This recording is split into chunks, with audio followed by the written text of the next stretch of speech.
Magandang araw po sa inyo lahat. This is Michael Vlog YouTube channel.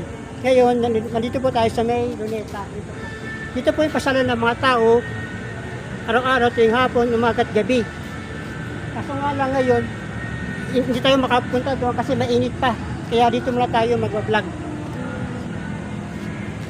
Medyo konti pong tao ngayon. Siguro mamayang gabi, kadami na po yan. Kasi medyo mainit pa po eh. So, yan lang po at please subscribe to my YouTube channel. Thanks for watching.